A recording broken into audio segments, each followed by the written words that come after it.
बिस्मिल्लाहिर्रहमानिर्रहीम। अस्सलाम वालेकुम मेंबर्स व्यूअर्स, होप सब खैर खैरियत से होंगे। आज की वीडियो में डिस्कस कर लेते हैं। एक तो मार्केट की क्लोजिंग आज फिर नेगेटिव आई, उसके ऊपर थोड़ी सी बात कर लेंगे। और कर के लिए ख़ास तौर पे फ्राइडे है तो हमारी स्ट्रेटजी क्या होनी चाहिए। एहतियात बेहतर है कल के लिए स्पेसिफ़िकली, क्योंकि वीकेंड पे बहुत से ऐसे इवेंट्स हैं पॉलिटिकल साइड पे जो कि मार्केट को आगे जाके इम्पेक्ट कर सकते हैं। तो वो थोड़ा सा डिस्कस कर लेंगे। प्लस आज के टॉप 10 वॉल्यूम लीडर्स, उन स्टॉक्स को थोड़ा सा डिस्कस कर लेते हैं कि किस स्टॉक में क्या पोटेंशियल है और क्या स्ट्रेटजी होनी चाहिए। तो सबसे पहले आ जाते हैं मार्केट की तरफ। मार्केट का देखें, मैं तो हमेशा से ही बता रहा हूँ, और जो दोस्त भी मेरे साथ अटैच्ड हैं वो सबको पता ही होगा कि जब तक कि ये पॉलिटिकल साइड पे चीज़ें स्टेबलाइज नहीं होती, मार्केट अपनी एक रेंज बाउंड एक्टिविटी ही रखेगी। रिसेंटली मार्केट ने 43,000 का जो बैरियर उसको क्रॉस किया, तो उस पर बहुत से आपने इस तरह की न्यूज़ सुनी होंगी कि जब भी ये 43 से ऊपर की क्लोजिंग देगा तो उसके बाद एक बुलिश ट्रेंड बन सकता है, लेकिन वो नहीं बन पाया क्योंकि जब तक के चीज़ें प्रॉपरली स्टेबलाइज नहीं होंगी तो रेंज हमारी वही है जो तकरीबन 3 से 4 हज़ार पॉइंट्स की, उसी में मार्केट फ्लक्चुएट करेगी। तो ऐसा ही चल रहा है। आप देखें कि मार्केट की कल तकरीबन इतनी ही पॉजिटिव क्लोजिंग थी और आज उतनी नेगेटिव क्लोजिंग है, और पूरा वीक आप देखें तो ऐसे ही है। और आने वाले दिनों में अब सब डिपेंड करता है कि अगर अच्छी न्यूज़ आएंगी तो मार्केट फिर एक अच्छा रिदम बनाना शुरू कर देगी स्ट्रेंथ के साथ। अगर खुदा न खास्ता कोई मसला होता है तो मार्केट एकदम दोबारा से आप देखेंगे कि वो 1-2 हज़ार पॉइंट जो है वो इजीली जो है डाउन जा सकती है। बट अल्लाह ना करे कोई ऐसी सिचुएशन आए। ऑलरेडी चीज़ें काफ़ी जो सी हैं वो पूरा साल ही अगर आप देखें तो काफ़ी ज़्यादा मार्केट भी प्रेशर में रही, ओवरऑल इकॉनमी भी आपके सामने है क्या सिचुएशन है। अभी भी डिफ़ॉल्ट की बातें जो सी है वो चल रही होती हैं कि उसकी प्रोबेबिलिटी जो सी है वो पाकिस्तान हाई रिस्क पोजीशन पे है। सो ये तमाम चीज़ें उसी वक्त ख़त्म होंगी जब कि एक प्रॉपर आपको थोड़ा सा मीडियम टू लॉन्ग टर्म एक स्टेबिलिटी नज़र आएगी। और ये सिचुएशन, जिस सिचुएशन में हमें लगता है कि आने वाले दिन में, आने वाले हफ्ते में पता नहीं क्या होगा, इस सिचुएशन से हम निकलेंगे। तो ये तमाम चीज़ों का इम्पेक्ट डेफिनेटली डायरेक्टली और इनडायरेक्टली स्टॉक मार्केट पे भी पड़ता है, इन्वेस्टर्स पे भी पड़ता है। आप उस तरह की लॉन्ग टर्म प्लानिंग नहीं कर सकते। स्टॉक्स में रैली बनती हैं लेकिन वो रैली सस्टेन नहीं कर पाते स्टॉक्स, और फिर वापस जो है डिप पे आ जाते हैं। तो ये तमाम चीज़ें जो है वो फिर इफ़ेक्ट करती हैं। तो इसी चीज़ को मद्देनज़र रखते हुए कल फ्राइडे है, आगे वीकेंड है, इम्पोर्टेंट डेज़ हैं। आर्मी चीफ़ की अपॉइंटमेंट के हवाले से भी कुछ डेवलपमेंट इन्हीं दिनों में होनी है। तो इसलिए जो सब बेहतर है कि आप कल थोड़ा सा एहतियात के साथ वेट एंड वॉच की पॉलिसी रखें। जिन स्टॉक्स में प्रॉफिट है वहाँ प्रॉफिट टेकिंग कर सकते हैं तो बिल्कुल करें, और स्टॉप लॉस ज़रूर लगा के रखें। और हैवी और एग्रेसिव बाइंग से कल अवॉइड करें। तो फर्दर फिर जो सा ये है कि वीकेंड पे जो सा क्या न्यूज़ आती हैं, क्या स्टेटस होता है, किस तरह की सिचुएशन बनती है पॉलिटिकल साइड पे या इकोनॉमिक साइड पे, क्या न्यूज़ आती है, उसके अकॉर्डिंगली हम बेटर पोजीशन में होंगे कि नेक्स्ट वीक में फिर हम अपनी ट्रेडिंग जो सी है वो कर सकें। तो अब थोड़ा सा डिस्कस कर लेते हैं टॉप 10 वॉल्यूम लीडर्स को आज, कि उनमें कौन कौन से स्टॉक्स हैं और उनमें हमारी क्या स्ट्रेटजी होनी चाहिए और इस वक्त उनकी क्या पोजीशन है। तो उसमें जी सबसे पहले तो आ जाएं BIPL, बैंक इस्लामी। इसका आप सबको ही पता है कि JS की तरफ से एक्विजिशन की न्यूज़ आई, और जो उनकी रेट था वो भी तकरीबन 13.25 के पास था, और ये इस वक्त तकरीबन 12 सवा 12 के पास था। तो वो एक रैली बनी है इसमें, और आज ये तकरीबन जो है 14 से ऊपर जाकर 14.22 का हाई इसने लगाया, तकरीबन कैप आप कह लें, और उसके बाद से फिर थोड़ा सा इसने डिप लिया है। BIPL जिनके पास है वो तो होल्ड करें, डेफिनेटली 13 का स्टॉप लॉस लगा रहे हैं, उसको होल्ड करें। हाई साइड पे एंट्री थोड़ी सी रिस्की है, लेकिन इसकी अगर आप रेंज भी देखें 1 ईयर की, वो तकरीबन 10 से तकरीबन 16 रुपये आप कह सकते हैं, 15.9 समथिंग के पास है। बट फ्यूचर में अच्छी मूवमेंट हम इससे एक्सपेक्ट और अच्छी स्ट्रेंथ एक्सपेक्ट कर सकते हैं। सो अगर ये किसी तरह भी आपको 13 से नीचे मिलता है, किसी वजह से डिप लेता है, तो वहाँ पर आप इसमें एंट्री लेना चाहें तो ले सकते हैं। लेकिन वो भी अगर आप इसको medium to long term hold करेंगे तो देन इसमें आपको बेनिफिट होगा, not for short term trading.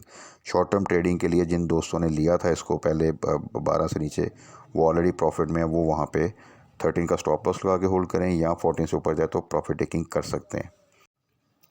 उसके बाद आ जाए जी यूनिटी में कुछ थोड़ी सी नेगेटिव न्यूज़ आ रही हैं आजकल। पहले इनके ऑडिटर की रेजिग्नेशन की न्यूज़ आई, उसके बाद इन्होंने अपॉइंटमेंट की दूसरी ऑर्डर की, फिर इनकी कोई पटिशन चल रही है इस्लामाबाद हाई कोर्ट में रिगार्डिंग सम इन्वेस्टिगेशन।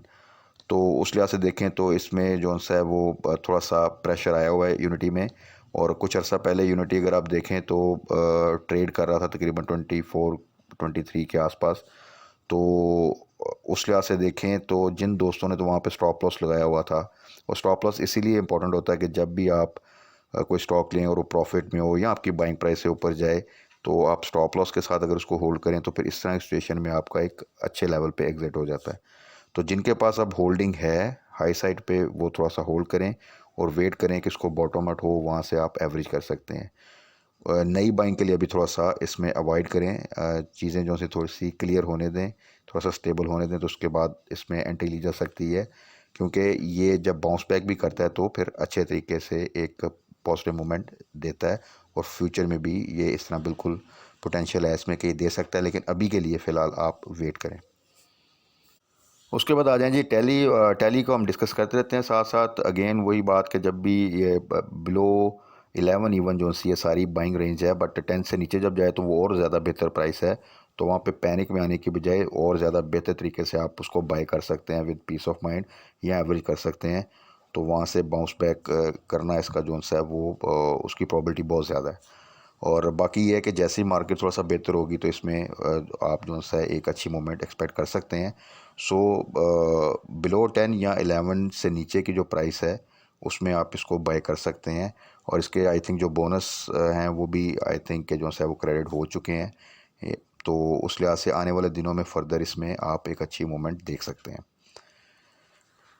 उसके बाद आ जाए GCIL गनी केमिकल्स। आप सबको ही पता है कि जीटेक की कन्वर्जन हुई इसमें, और 3:1 की रेशो के साथ। और उसमें शुरू में इसमें लोअर लॉक लगना स्टार्ट हो गए, क्योंकि आप देखें अगर तो जिस रेट पे तकरीबन 8 के करीब ही था, शायद 7.25-8 का रेट था जब ट्रेडिंग बंद हुई थी जीटेक की। और उसके बाद गनी केमिकल की जो ट्रेडिंग स्टार्ट हुई 37.5 आई थिंक उसके पास थी। तो वो देखा जाए तकरीबन 12 रुपये से ऊपर की प्राइस बनती है। तो वो डेफिनेट था कि लोग फ़ौरन जॉनसन है वो एक एक्सपेक्ट कर रहे थे कि सेलिंग आएगी उसमें, और उसमें बड़े लो वॉल्यूम के साथ ये लोअर लॉक होता रहा। लेकिन आज इसमें जो है वो बड़े अच्छे वॉल्यूम जो से लगे। और अगर आप आज की प्राइस को कंपेयर करें और आप देखें उस रेशो के हिसाब से, तो वो तकरीबन वही प्राइस के नियर अबाउट बन जाता है जिसके ऊपर जीटेक की ट्रेडिंग बंद हुई थी। तो कल से होपफुली आप देख सकते हैं कि इसमें आने वाले एक आध दिन में इसमें रिवर्सल इंशाल्लाह ताला स्टार्ट हो जाएगा।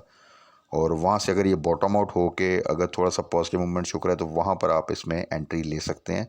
ओवरऑल फ्यूचर में थोड़ा सा इसको आपको होल्ड करना पड़ेगा, लेकिन फ्यूचर प्रॉस्पेक्ट्स के अच्छे हैं और इसमें आप अच्छी मूवमेंट देख सकते हैं। लेकिन एक दफ़ा पब्लिक से अगर आप कह सकते हैं या चीज़ें, तो थोड़ा सा आपको पता ही है बहुत से स्टॉक्स ऐसे होते हैं जिसमें थोड़ा सा डरा कर वो माल जो सा छुड़वाया जाता है और उसके बाद फिर मूवमेंट जो सी है उस स्टॉक में बनती है, या पेशेंस टेस्ट की जाती है।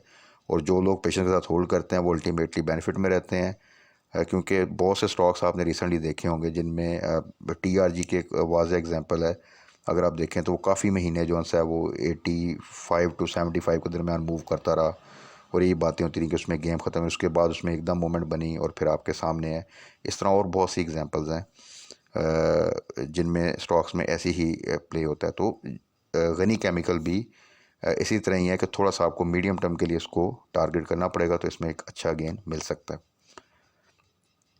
उसके बाद आ जाए जी वर्ल्ड कॉल अगेन इसका पहले भी बताया था कि 1.3 या 1.4 से नीचे जाए, और 1.3 से नीचे जाए तो वो प्राइस है जहाँ पे आप जिन्होंने हाई साइड पे बाई किया वो एवरेज कर सकते हैं, या नई बाई करना चाहे तो एक थोड़ी सी क्वांटिटी आप ले सकते हैं, अपनी इन्वेस्टमेंट का थोड़ा सा पोर्शन इसमें लगा सकते हैं।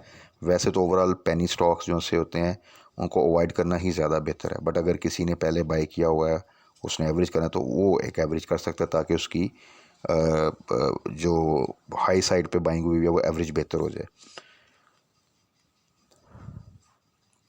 उसके बाद आ जाए जी TRG अगेन एग्रेसिव मूवमेंट है, नेगेटिव साइड हो या पॉजिटिव साइड हो, थोड़ी सी अब फ्लक्चुएशन ज़्यादा है, तो जिसको मैं हमेशा कहता हूँ थोड़ी सी डेंजरस इस वक्त मूवमेंट है। तो इन रेट्स के ऊपर अगर आप बड़ा स्मार्टली मूव करें तो शायद इसमें से आप प्रॉफिट ले सकते हैं, अदरवाइज़ आप स्टक भी हो सकते हैं। तो इन रेट्स के ऊपर इस तरह की वॉलेटाइल मार्केट में थोड़ा सा अवॉइड करना ज़्यादा बेहतर है। आईटी सेक्टर के और बहुत से स्टॉक्स हैं जिनको आप टारगेट कर सकते हैं, स्पेसिफिकली एवेंसियन को। उसके बाद आ जाएँ जी हैस्कॉल। हैस्कॉल का भी अभी की जो प्रेजेंट सिनेरियो अगर आप देखें तो अब ये बड़े अच्छे तरीके से 7.5 की प्राइस को मेंटेन करा है। जिस तरह एक टाइम पे आपको याद होगा जब हमने इसको इनिशियली टारगेट किया था, 6.5 की प्राइस को बड़ा अच्छा मेंटेन करता था, और जब भी उससे थोड़ा सा नीचे जाता था वहाँ से फ़ौरन बाउंस बैक करता था और 7 की प्राइस को जो है वहाँ पर टच करता था, फिर उसी प्राइस रेंज में फ्लक्चुएट करता था। तो अब अगर आप देखें तो ये तकरीबन 7.5 से 8 की प्राइस, 8.2 इस रेंज में काफ़ी अच्छा अपनी स्ट्रेंथ शो कर रहा है। सो इसमें आने वाले दिनों में एक्सपेक्ट किया जा सकता है, और ज़्यादातर जो मार्केट के इन्वेस्टर्स हैं, पार्टिसिपेंट्स हैं, वो यही प्रेडिक्ट कर रहे हैं कि ये डिफ़ॉल्टर काउंटर से निकल आएगा और इसका जो रिहेबिलिटेशन प्रोसेस स्टार्ट हुआ है और जो आगे फर्दर इसके जो रिसेंट रिज़ल्ट आया था उसमें जो सेल की इंप्रूवमेंट है इस क्वार्टर के रिज़ल्ट में, तो वो शो करता है कि आने वाले दिनों में मज़ीद बेहतरी की तवक्को की जा सकती है, जिसकी बेस के ऊपर इसमें एक आप देखें कि अच्छे वॉल्यूम के साथ अच्छी स्ट्रेंथ शो कर रहा है। और यहाँ से फर्दर अगर आप देखें तो 7.5 से नीचे या उसके आसपास आप एंट्री ले सकते हैं अगर कोई लेना चाहे, विद स्टॉप लॉस ऑफ 7। अब जिस तरह वहाँ पे 6.5 से नीचे एंट्री थी और 6 के स्टॉप लॉस के साथ, अब यहाँ 7 के स्टॉप लॉस के साथ 7.5 के आसपास आप एंट्री ले सकते हैं। तो यहाँ से अब जो नेक्स्ट मूवमेंट बनेगी वो इंशाल्लाह ताला टुवर्ड्स 9-10 की तरफ जाएगी। उसके बाद आ जाए जी JSBL, JS बैंक। डेफिनेटली इसमें भी थोड़ा सा वॉल्यूम बेहतर लग रहे हैं क्योंकि पार्ट ऑफ JS ग्रुप और ये इंटरेस्टेड है उसमें भी, आपको पता है बैंक इस्लामी में भी, तो उस लिहाज से जो है आप इसमें भी थोड़ी सी आप वॉल्यूम बेहतर देख सकते हैं। लेकिन ओवरऑल JSBL की यही प्राइस रेंज है। पूरे साल में भी अगर आप देखें तो 3.5 से 5.5 की रेंज, यही रेंज बनती है। तो उस लिहाज से अगर किसी के पास लो साइड पे है तो उसको डेफिनेटली जैसे ये 5 से ऊपर जाए तो वहाँ पे प्रॉफिट टेकिंग करनी चाहिए, और इन रेट्स पे इसमें बाय करना जो है वो अभी फ़िलहाल सजेस्टेड नहीं है। उसके बाद आ जाएँ जी कराची इलेक्ट्रिक। इसकी भी सेम पेनी स्टॉक्स तकरीबन तमाम वही होते हैं कि जब तक कोई स्पेसिफिक न्यूज़ आती है उस पर एक मूवमेंट बनती है, और जैसे ही वो न्यूज़ की फर्दर क्लैरिफिकेशन या उसकी इम्प्लीमेंटेशन नहीं होती तो फिर वो स्टॉक आहिस्ता आहिस्ता दोबारा अपने उसी प्राइस पे वापस आ जाता है। तो कराची इलेक्ट्रिक का भी ये शंघाई इलेक्ट्रिक की आप बारहा न्यूज़ सुनते होंगे कि चंद महीनों के बाद फिर वो आती है और उसमें एक थोड़ी सी मूवमेंट इसमें बनती है। लेकिन वहाँ पर जो भी स्मॉल इन्वेस्टर अगर हाई साइड पे बाय कर लेता है तो उसको फिर काफ़ी अर्सा इसमें वेट करना पड़ता है, और जो अच्छा स्मार्ट इन्वेस्टर बिल्कुल लो साइड पे जब बॉटम आउट हुआ होता है कोई स्टॉक तो वहाँ पे वो बाय करते हैं, जैसे थोड़ा सा प्रॉफिट मिलता है वहाँ से वो फ़ौरन एग्ज़िट ले लेते हैं। तो पेनी स्टॉक कोई भी हो उसमें बिल्कुल लो साइड पे अगर बॉटम प्राइस आपको मिल रही हो तो वहाँ पे एंट्री ले, तो उसमें फिर ये होता है एटलीस्ट आप सेफ़ होते हैं। और उसमें फिर ये डिपेंड करता है कि अगर आपकी टाइमिंग थोड़ी सी बेहतर हो और कोई न्यूज़ जल्दी आ जाए तो आपको एक अच्छा प्रॉफिट उतनी जल्दी मिल सकता है, यहाँ पर आपको काफ़ी अर्सा वेट करना पड़ता है। बट हाई साइड पे पेनी स्टॉक में एंट्री बिल्कुल भी सजेस्टेड नहीं है। उसके बाद आ जाए जी Hubco. Hubco very good stock for long term investment, और अगर आप देखें इसकी न्यूज़ भी अच्छी आ रही हैं, और एक्स होने के बाद आप देखें 62 से आई थिंक इसने स्टार्ट लिया था और तकरीबन ये 70 पे इस वक्त जो सा वो स्टैंड कर रहा है। यानी कि एक्स होने के बाद आपको एक तो इसका डिविडेंड मिलेगा, प्लस अगर आप देखें तो इसमें फर्दर एक अच्छी प्राइस रिकवरी भी ऑलरेडी आ चुकी है, और ये बिलो 70 अभी भी बहुत अच्छी प्राइस पे अगर आप इसको लॉन्ग टर्म लेके चलें तो फर्दर आपको कैपिटल गेन भी होगा और पे आउट जो इसके आते हैं वो भी आप अवेल करेंगे। और ये मैं बार बार मेंशन कर रहा हूँ कि फॉर लॉन्ग टर्म इन्वेस्टमेंट एक सिक्योर शेयर पे आउट के हवाले से भी और कैपिटल गेन के हवाले से भी आपको आपकी टॉप प्रायोरिटी में होना चाहिए। तो ये तो था जी आज की वीडियो में कुछ स्टॉक्स, टॉप 10 वॉल्यूम लीडर्स, उनको डिस्कस किया कि उनमें इस वक्त क्या पोजीशन है, क्या स्ट्रेटजी होनी चाहिए। बाकी जैसा कि वीडियो में पहले जिक्र किया था, कल के लिए थोड़ा सा एहतियात करें, वेट करें। जो सिचुएशन इस वक्त है पॉलिटिकल साइड पे, बिल्कुल आपको पता ही है कि वो आप कह सकते हैं कि एंड गेम वहाँ पे हैं हम पहुँचे, तो या तो चीज़ें बिल्कुल अच्छे तरीके से इंशाल्लाह सेटल डाउन हो जाएंगी, या किसी किस्म की प्रॉब्लम आ सकती है। तो उन दोनों सिनेरियो के अकॉर्डिंगली देखा जाए तो कल के लिहाज से थोड़ा सा एहतियात बेहतर है, और वीकेंड पे अगर चीज़ों में मज़ीद क्लैरिटी आती है और पॉजिटिव साइड पे जाती है तो मंडे को हम ज़्यादा बेटर पोजीशन पे विद पीस ऑफ माइंड चीज़ों को जो है वो बाय कर सकते हैं। और अगर खुदा न खास्ता किसी किस्म का नेगेटिव न्यूज़ भी आती है तो फिर हमारे पास एटलीस्ट कैश इन हैंड हो ताकि डिप पे हम अच्छी आइटम्स को टारगेट कर सकें। तो बाकी वीकेंड पे एक तो डिटेल डिस्कस कर लेंगे जो हमारे स्टॉक्स हैं और नेक्स्ट वीक के लिए हमारा क्या प्लान होना चाहिए, प्लस फर्दर 2-3 स्टॉक्स हैं, कुछ साइड आइटम्स हैं, कुछ अपने मल्टीपल ईयर लो की तरफ हैं, कुछ में एक टर्न राउंड सिचुएशन है। इनकी एक सेपरेट वीडियो भी इंशाल्लाह वीकेंड पे मैं अपलोड कर दूंगा, जिनमें एक अच्छा पोटेंशियल है फ्यूचर में और अच्छा गेन मिल सकता है। तो तब तक अपना ख्याल रखिएगा, दुआ में याद रखिएगा। Stay blessed. अल्लाह हाफिज़।